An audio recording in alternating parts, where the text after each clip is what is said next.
हरे कृष्ण।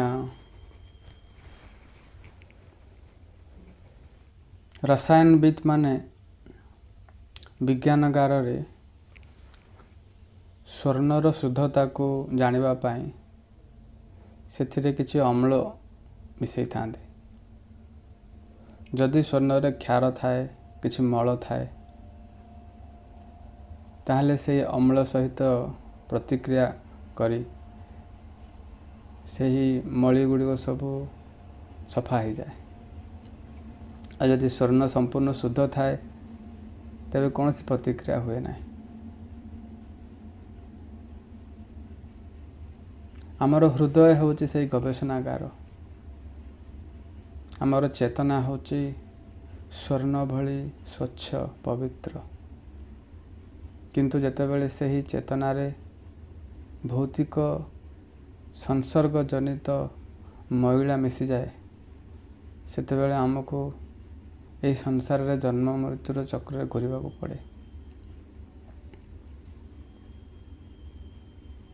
और से अम्ल कौन जहाँकि परीक्षा रे आमको साहाय्य करिवो। स्वर्ण केते सफा अछि ता आमे जानिबा पाई से अम्ल होची संसार रो द्वंद्व, सुख दुख, मान अपमान, जय पराजय। न चाहेबा सत्वे मध्य यही सबू परिवर्तन आम जीवन रे आसे। त्रिगुणरु जात यही तीन गुणरु जात सुख दुख, मान अपमान आदि द्वंद्व भाव ए भौतिक जगत रे आम जीवन रे न चाहेबा सत्वे मध्य आसे एवं भगवान पठाई थांती से गुड़िक सब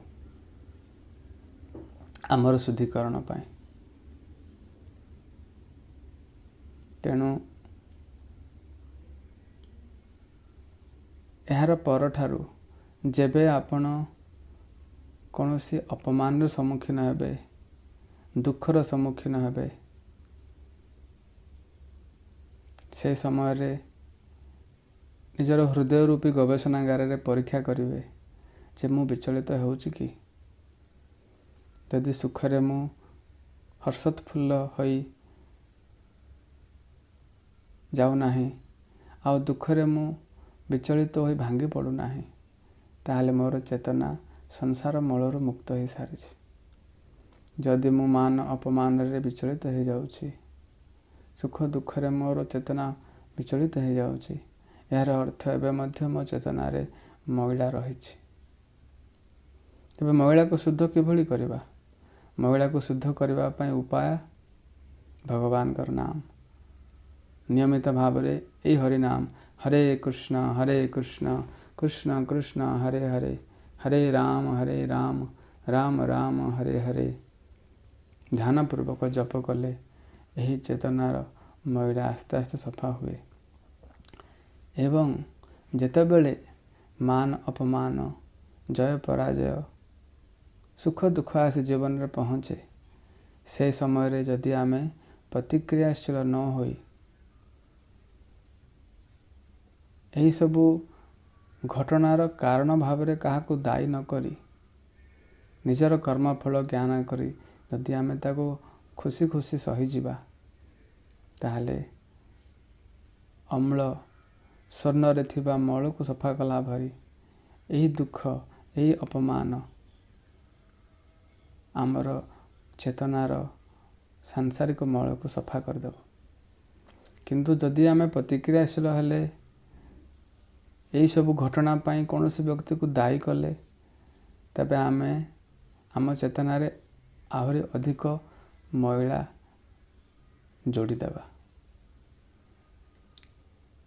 तेणु आसंतु आमे यही आध्यात्मिक जीवन रे अग्रगति करबा पई जो माने चेष्टित अच्छे आमे जीवन रो यही सब द्वंद्व भाव गुड़ी करे समभाव पोषण करबा पई चेष्टा करबा एवं हसी हसी यही समस्त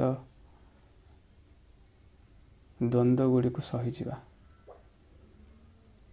श्रीमद् भागवतम रो आज आमे प्रथम स्कंद द्वितीय अध्याय श्लोक संख्या 6 श्रवण करवा। सबे पुंसाम परो धर्म जतो भक्तिर अधोक्षजे अहेतुकी अप्रतिहता जयात्मा संप्रसीदति सबै पुंसा परो धर्म जतो भक्तिरधोक्षजे अहेतुकी अप्रतिहता जयात्मा संप्रसीदति सबै पुंसा परो धर्म जतो भक्तिरधोक्षजे अहेतुकी अप्रतिहता जयात्मा संप्रसीदति। सुत गोस्वामी कहउचंदी आत्मा किभଳି प्रसन्नता को लाभ करे, आनंद को लाभ करे जेतेबेले से मनुष्य जीवन सर्वश्रेष्ठ धर्म को आचरण करे, परो धर्म। आसु धर्मटी कौन? जतो भक्तिर अधोक्षजे। भगवान कृष्णंकर एक ना हूँ अधोक्षज, जो भगवान आमर इंद्रिय मानकर द्वारा जना जाई पारंती नाही। आमर दोषयुक्त ये जड़ इंद्रिय माने जो भगवान को बुझी पारंती नाही, देखि पारंती नाही, सही इंद्रिय मानक पर पारे थिबा भगवान अधोक्षजଙ୍କ प्रति जेतेबेले आमे भक्ति करिबा। आ भक्ति बुली किभଳି ना से भक्तिर गुण वर्णना करी सुत गोस्वामी कहउचंदी अहेतुकी अप्रतिहता। से भक्ति अहेतुकी हेतिबो, जार कोनोसी हेतु नथिबो, किछि फल आशा करिबा पय आमे भगवान को भक्ति करू नथिबा एवं जहाँ कोनोसी परिस्थिति रे मध्य बाधा प्राप्त हो नथिबो। संसार रे भली कोनोसी स्थिति नाही जहाँ एक भक्त को तार भक्ति आचरण रु दूरे पारुथबो। एभली दृढ़ता भक्ति रे आसीबा आवश्यक। जेतेबेले जने एभली भक्ति आचरण करिबो जयात्मा संप्रसीदति, आत्मा प्रसन्नता लाभ करिबो। आ संसार रो कोनोसी दुख ताको स्पर्श करि पारिबो नाही। धन्यवाद। हरे कृष्ण कृष्ण कृष्ण हरे हरे, हरे राम राम राम हरे हरे।